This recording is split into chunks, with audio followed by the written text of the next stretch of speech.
Hello guys, કેમ છો? તો સ્વાગત છે તમારા બધાનું આજના આપણા નવા બ્લોગમાં.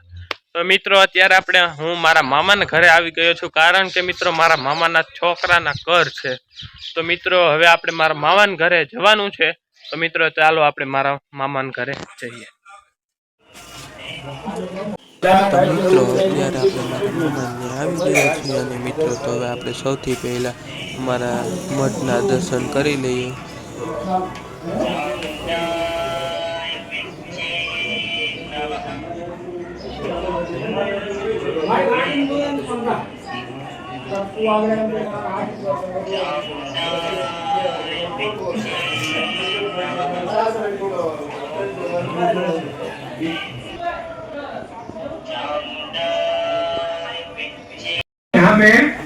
શક્તિ અને સુરાનું એક જ મેદાનની અંદર બધી ખાંભીઓ છે.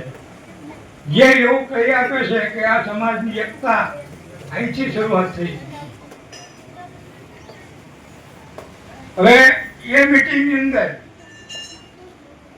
એ મંડળ જે થયું સમાજનું, એની અંદર એવો પણ વિચાર રજૂ કરવામાં આવ્યો કે કડવા પાટીદાર પટેલો એક જ માતાને જો પૂજતા હોય, એક જ એની કુળદેવી કહેવાતી હોય, તો આપણે પણ એવું કરીએ કે આપણી એક જ કુળદેવી સમાજની કહેવાય. અને સર્વાનુમતે નક્કી કર્યું. ત્યારે જે આખા સમાજના આગેવાન હતા, સમાજના જે પ્રમુખ હતા, એ ગોહિલ હતા, કે જેનું નામ શક્તિ સામંત હતું, સામંત મકાન. અસલ કુળદેવી સાંભળજો, ગોહિલના કુળદેવી તો સજ્જુગથી માંડી, ગોહિલ ધરતી ઉપર પ્રગટ થયો એટલીથી માંડી અને ચામુંડ જે ગૌતમ ઋષિની સાક્ષી છે, એનું ગોત્ર ગૌતમ ઋષિનું. એટલે સર્વમાન્ય એવું નક્કી કરવામાં આવ્યું કે આપણે દરેકને માતા ચામુંડના કુળદેવી તરીકે પૂજવા. આજે તમારે પાસે પ્રશ્ન હોય કે ન હોય, એટલે હું છતાં કહી દઉં છું કે તમે જોજો, બીજી કોઈ પણ શાખાની અંદર આપણા સમાજમાં જોજો કે ચામુંડા હશે ને હશે. હવે ખ્યાલ આવે છે આ બાબતનો કે કેમ ચામુંડા મઢે મઢે. આજે આ મકવાણાનો મઠ છે તો અહીં ચામુંડા, ગોયલોનો મઢ છે તો ચામુંડા, તાવડાનો મઢ છે ચામુંડા, પરમારનો મઢ છે તો ચામુંડા. એટલે આ રીતે આપણી આ જે રચના થઈ, પછી પોતપોતાનું જે ગોત્ર છે એના પણ કુળદેવી તો દરેકના છે. દાખલા તરીકે આ મકવાણા, તેના આદિ શક્તિ મરમરા જેવી એના કુળદેવી છે કે જે એનું ગોત્ર માર્કંડ ઋષિ. તમે વર્ષે એક વખત એ આ ગોત્રને યાદ કરતા હશો, એ તમને ખ્યાલ નથી હોતો. પણ એ માર્કંડ ઋષિ જે થઈ ગયા કે જેને માર્કંડ પુરાણ આખું લખ્યું, 18 પુરાણમાં પોતાનું પુરાણ ગણાઈ ગયું, અને એને માતાજીની વિશિષ્ટ પ્રમાણે બધી શોધખોળ કરી અને જે કંઈ લખ્યું છે, જે કંઈ મંત્રો બનાવ્યા છે, એ આજે પણ એ જ બધું એનો ઉપયોગ થાય છે. તો માર્કંડ ગોત્ર મકવાણાનું લાગે છે, ગોયલ ગોત્ર છે એ ગૌતમ ઋષિનું લાગે છે. એમ દરેકના ગોત્રો અલગ હોય છે, પણ આપણા સમાજના કુળદેવી તરીકે ચામુંડામાં છે, અહીંયા પણ ચામુંડમાં છે. એટલે જે વસ્તુ નથી જાણવા મળતી એ મારે કહેવાનું ખાસ જરૂરી છે, તમને જાણવા જેવું થાય. હવે આપણું જે રાજપૂતી લોહી છે, આપણે વહવાયા પહેલા દુનિયાની દ્રષ્ટિએ તો આપણે વહવાયા જ છીએ, પણ આપણી પાસે હજી આ વસ્તુ તો છે જ, બુદ્ધિ શક્તિ તો આવી જ છે આ સમાજમાં, અને રૂપ પણ આપણા સમાજમાં આવ્યું જ છે. એમની જોજો આડી નજરે ક્ષત્રિય રાજપૂતની અંદર જે રૂપ હોય છે એ રૂપ આપણામાં જ છે.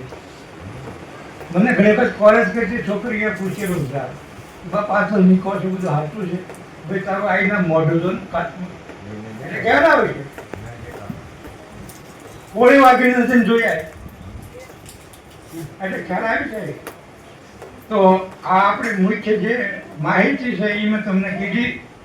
હવે અહીં આપણે બેઠા છીએ, જો હોય તો એનો જવાબ આ છે, કદાચ ભ્રાંત થયો હોય, બને ત્યાં જેટલી બધી કોઈ બુદ્ધિ દોડાવતું નથી. કારણ કે આપણે શ્રદ્ધા તો હોય છે, પણ એમાંથી અંધશ્રદ્ધા પણ હોય છે. એટલે એ બધું જ્ઞાન ગોતતા નથી આપણે, બસ પૈકી લાગ્યા ભલું કરીએ. આપણે કહીએ છીએ તકલીફ ન્યાજ છે કે ભલું કરીએ, એ ભલું તો કરવા બેઠી છે, તમારે એને કહેવાની ક્યાં જરૂર છે? હે દીકરો એવો હોય, ભૂખ્યો હોય, ઘરે રંધાઈ ગયું હોય અને મા વાટ જોઈ રહી હોય, એ બે એટલે કહેવાય ન હોય કે મા મને ખાવા છે, એ ખાવા જ જવાની છે, એમ માં ભરોસ કરવાની છે ભગવતી.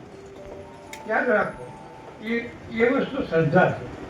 પણ અંધશ્રદ્ધા અમુક એવી હોય છે ને કે ક્યારેક આપણે આડે પાટા ચડી જાય છે. એનું કારણ અમુક આડે પાટા ચડાવનારા પણ અંધશ્રદ્ધાવાળા ભટકાઈ જાય છે. એટલે એક જ વસ્તુ, શ્રદ્ધા રાખો, ભાવ રાખો અને વિશ્વાસ રાખો. ભગવતી છે એ જ બધું કરનારી છે, અને એ તમારું બધું છે. હવે આજે આપણે જે ચામુંડા પૂજીએ છીએ એ લગભગ તો 95% હું એમ કહું તો ચોટીલાના ચામુંડા પર પૂજ્યું. ઘેર ઘેર ચામુંડામાંનો છબી, ફોટો કંઈ પણ હોય છે. એની અંદર બે મૂર્તિઓ દેખાય છે, બે મોઢા દેખાય, બેની પહેરવેશ કુંદડીઓ અલગ અલગ દેખાય. એકને લાલ કલર છે, એકને લીલો કલર છે. તો એનો ઇતિહાસ એવો છે કે આમાં શક્તિ છે. હવે ઊંઝડા એક છંદની બે કડી કહી દઉં, તમને જો સમજાય તો, કે આ પૃથ્વી નહીં, આ પવન નહીં, આ વ્યોમ નહોતા વાદળા, આ ચંદ્ર નહીં, સૂરજ નહીં, 9 લાખ નહોતા તારલા. ત્યારે કે જળબંબકાર માતું જોગ માયા સૃષ્ટિ રચાવા સંતરી, જય જગદંબા આજ અંબા નું શક્તિ બહુચરી.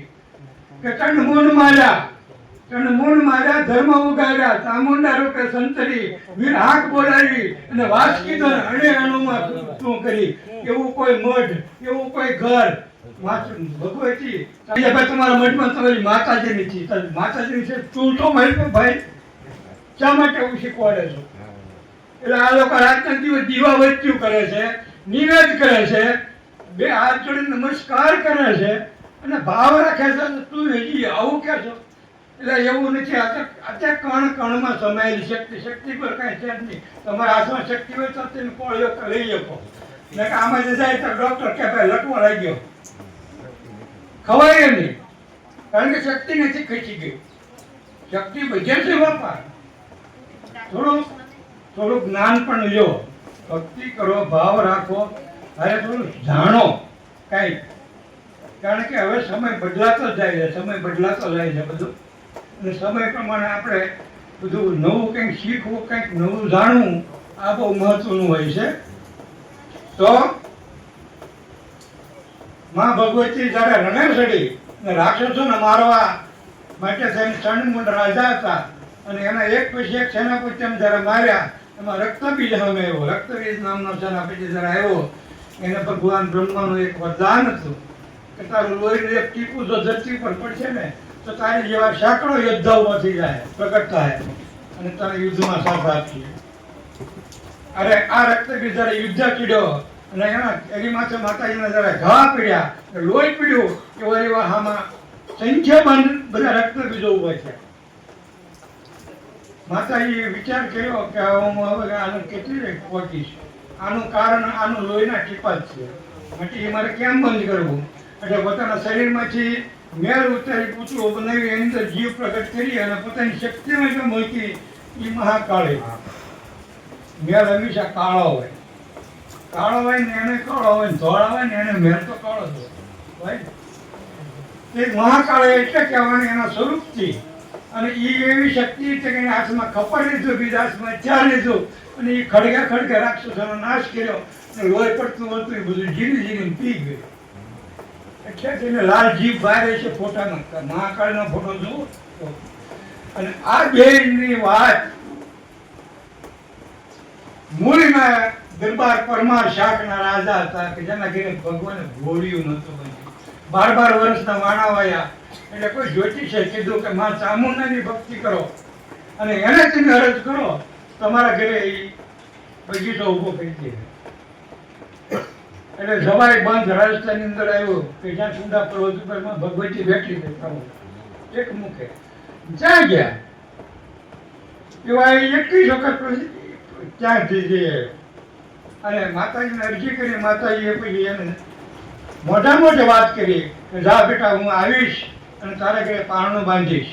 એટલે અહીંયા સામે વચન આપ્યું કે મારા ઘરે પારણું બંધાય તો હું મારા મોડીના પરગણામાં, મારા કબજામાં, મારી હજની અંદર હું ભગવતી તારું સ્થાન કરીશ. આ વાત 3,000 વર્ષ પહેલા દિલ્હી છે અને ચોટીલા ઉપર એ ચોટીલાનો જે ડુંગર છે કે 45 ગોમકા કહેવાય અને ત્યાં માતાજીનું સ્થાન કરનાર એ પરમાર મૂળીના પરમારે એનું સ્થાન આપ્યું. પણ એક નામ જાણતો હતો કે માં એકલી નથી, અરે ભગવતી માં કાળી છે, એટલે એને 2 સ્વરૂપે ના બેહારી. આ ઇતિહાસ ન જાણતો તો આ ઇતિહાસ આ પ્રમાણે છે. ચણમૂળ મારા ધર્મ ઉગાડ્યા ચામુંડા રૂપે સંતરી વીર હાક બોલાવી વાત કીધો અણે અણુમાં શું કરી અસચ ઉત્થાપીને સતને થાપણ શાંતિ આપો સૌ ઘરે. આ છંદ બનાવનારને સમય ઓળખી અને કેવું માગ્યું. અસચ ઉત્થાપો સતના થાપો શાંતિ આપો સૌ ઘરે. જય દુર્ગંબા આજે અંબા નમો શક્તિ બોલશે. હે જરૂર શાંતિ નહીં જાઓ ભાઈ. अच्छा कोઈને શાંતિ નથી, જેની પાસે નથી એને શાંતિ નથી, અને જેની પાસે બહુ ભેગું થઈ ગયું ને એને શાંતિ નથી, એને ઊંઘની ગોળીઓ લેવી પડે. એટલે જીવન છે ભગવાને તમને ભગવતીએ જે કાંઈ આપ્યું છે આજુબાજુ તમારા ભાગ્યની અંદર જે કાંઈ તમારા કર્મ થકી તમને મળી રહ્યું છે એની અંદર તમારું જીવન આનંદથી માણો, હંપથી માણો, શાંતિથી માણો, કંકાસથી ન કરો, એકબીજા પર ઈર્ષ્યા દ્વેષ જે કાંઈ ન કરો. મને એક ભાઈ આવો પ્રશ્ન કરેલો, એક વાત ભરત થઈ ગયું. મને કે એક કુટુંબ હોય ઘણું મોટું થયું હોય એના માતાજીના મઢ કેમ જુદા જુદા થતા રહે? તમારા હું જવાબ દઉં.